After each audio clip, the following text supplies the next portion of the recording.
Hi friends, welcome back to this edition of Percentages for part of the Success Chambers CAT preparation quantitative aptitude. So today we'll continue with the percentages 3 where we left at regarding this increase decrease of values. So let me start by recalling what we learned in the last session. So in the last session we learned if a thing increases by 20%, how do we actually write it? So I give you the formula of writing it as 1 plus 20 by 100 into some number, suppose any number like x and y. So but how if you don't want to follow this very in-depth process, long process, you actually write it as 120 by 100.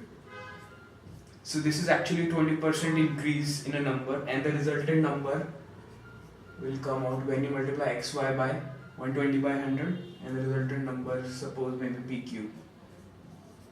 So this is how you will actually write it when you will do it. Expressing it in other terms, I just want to recall that every percentage is just a fraction.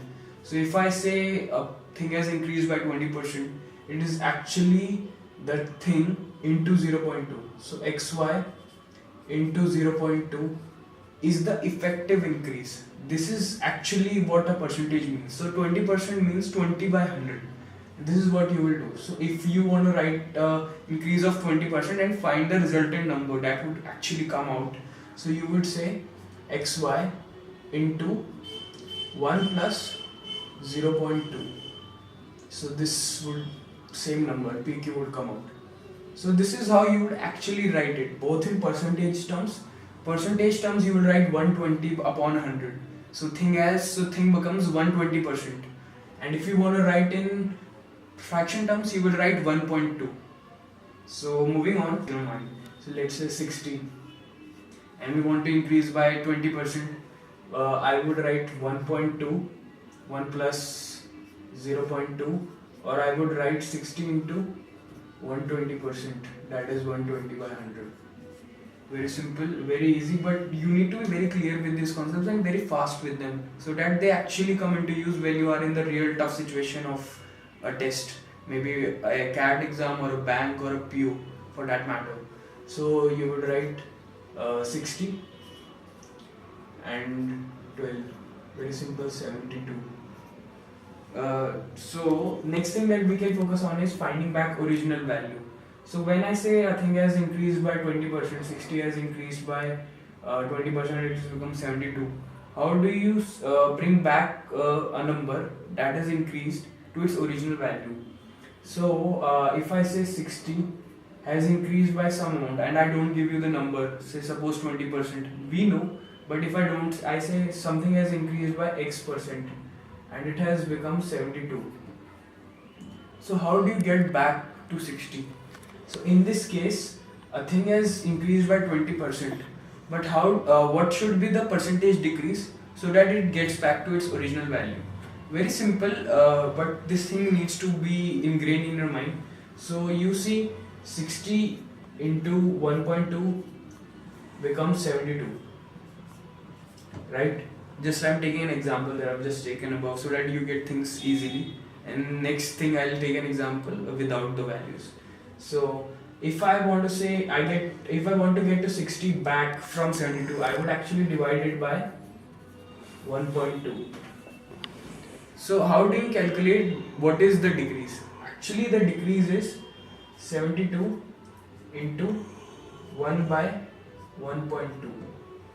So actually you need to calculate this percentage.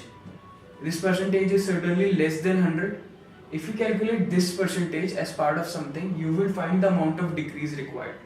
So although this is a very tough calculation, it can be very tough initially, I'll just solve it for you. Finding some space.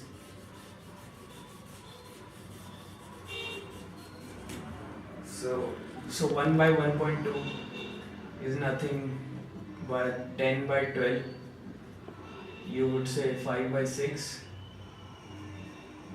1 by 3 is 33.33, 1 by 6 is 16.66. So you would say actually 5 into 16.66. 66 percentage. 5 into 16.66 percentage would approximately come out to be 83.33. So if you want to come back from 72 to 60, you would actually make the number 83.33 percentage. So this actually means you have decreased by 100 minus 83.33, that is approximately 16.66 percentage. So this is what you actually need to do.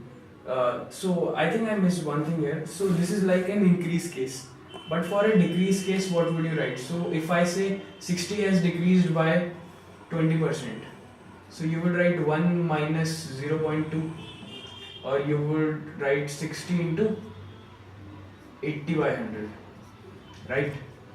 So this is the same case that we do with the increase as well as with the decrease, and this is the same thing that we did here.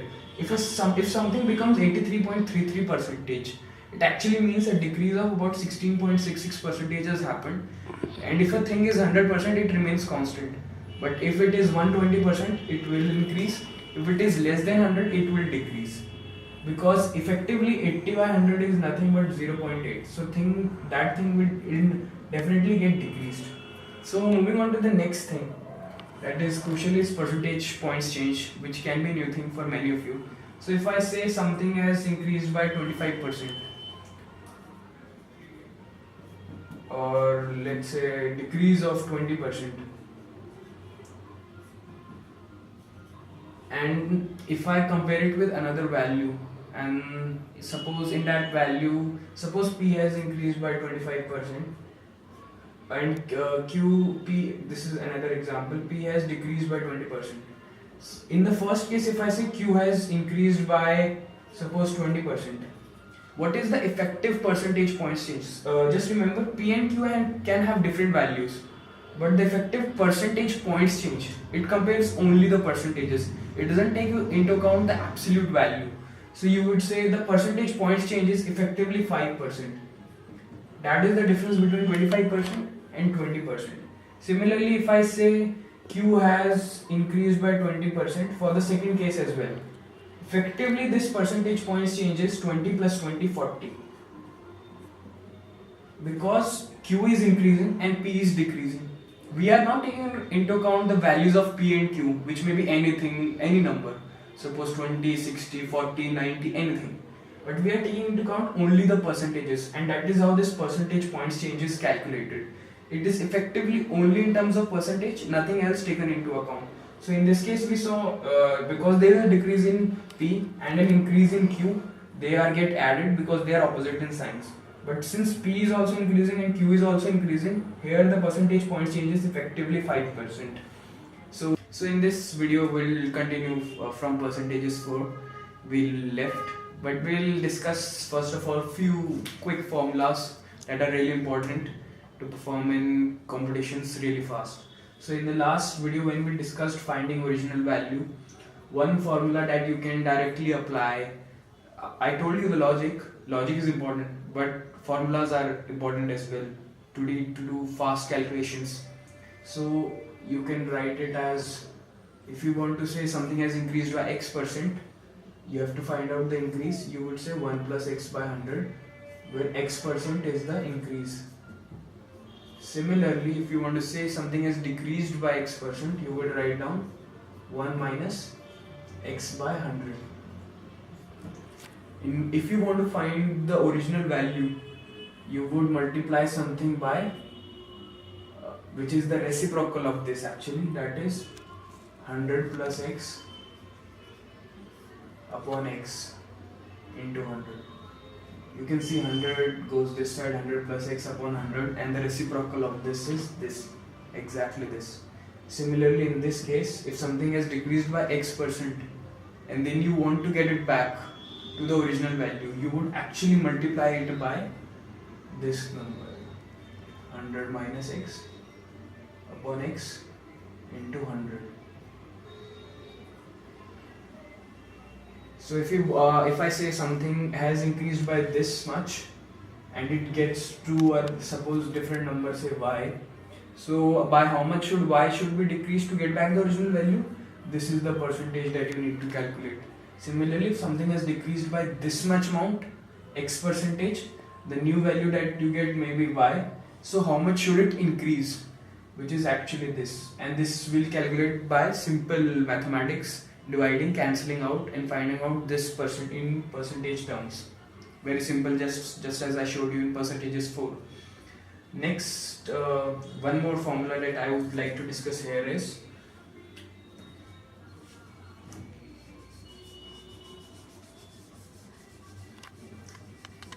I hope you note down these things carefully. One more thing is, there is a very stock question that if I increase a thing by x% and then decrease it by x%, what should be the resultant number? So this is a very stock question in all of the exams. You would say, suppose p is a thing, it is increased by x%, it becomes q, and then it is decreased by x% and it becomes r. And you may be required to find out what is r. Is r greater than p or less than p? So very simple, if I take a number, for example, for simple calculation and showing you how things actually work, you can say 120%, it becomes 120. And if I say it decreases by 20%, it would actually be 24, it would be 96. You will see actually r is always less than p. Why? Because 20% of p would give you certain number, so that number increases. So 20% of that number would be more than 20% of this number, and when we decrease that 20% from this number, it would actually be less than the previous number. Repeating again so that it gets into your mind, ingrained in your mind. So you would say 20% of 100 is 20. You add this to 100 and it becomes 120. Now 20% of 120 is actually 24, which is more than the 20% of 100, which was 20. And when you subtract this from this number, you would actually get a number which is less than p. So this is a stock rule you can follow, and this just to give a generalized formula, r is always less than by x by 10%. So if I say something has increased by 20%, so this thing we worked out here, 20% increase, 20% decrease, x is 20% here. Something increases by 120% and decreases by 20%. When you put this thing into formula, you would actually see it comes out to be 4. So 20 by 10 is 2, cancelling out to 0, and square of this is 4. So actually minus 4% of p. So r is always less than minus x by 10 whole square percentage. So 4% of 100 is actually 4, and so you subtract this from 100 and you get 96. This thing you need to learn this and see by practicing as well. Next we move on to the percentage increase order. So if I say something increases by p% first, then increases by q%, and then maybe decreases by r%. Okay, so first there is an increase of p, then there is an increase of q, and then there is a decrease of r. But do things matter when you say that maybe if I say first decrease by r%, then increase by p%, and or then increase by q%? Actually these are one and the same things because they get multiplied in a ratio. So if I say x, so I would first say it is 1 plus p by 100. Then the number again gets increased, I would say 1 plus q by 100. Then the number gets decreased, I would say 1 minus r by 100. So it doesn't matter because all the things are getting multiplied. If I decrease first by r, then increase by q, actually the order of multiplication is changing just. So intermediate values that you would get here or here before you decrease by p, that may differ, but the first result and the end result would be the same. So next, moving on to a very crucial concept of by and to. So if I say something has decreased by 20% or something has decreased to 20%, there are entirely different things. So if I say x, p is a number, And if I say it has decreased by 20%, it actually means it has reduced to 80% of its value. That is, it has become 80% of P. But if I say something has reduced to 20%, then it actually means a decrease of 80% has happened and it has decreased to 20% of P. So be very careful with these two things. These are kind of tricks to trap students who do not read the questions carefully. So decrease by 20% means decrease to 100 minus whatever is the percentage decrease, which is 100 minus 20, this is 80%.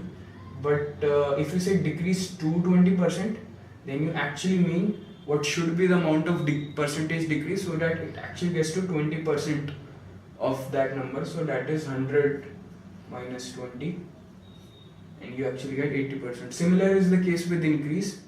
You can say increase of 20%, so everything signs change and you get 120% of P. So something has increased to 120% and something has increased by 20%. Similarly, something has increased by 80%. Suppose something has increased by 80%, you would say it has become 180%. Okay. So in this edition, I think these are the things we focused on and hope you understood each one of them. If any queries, you can post in the comment section. So see you in the next video. Stay tuned to Success Chambers.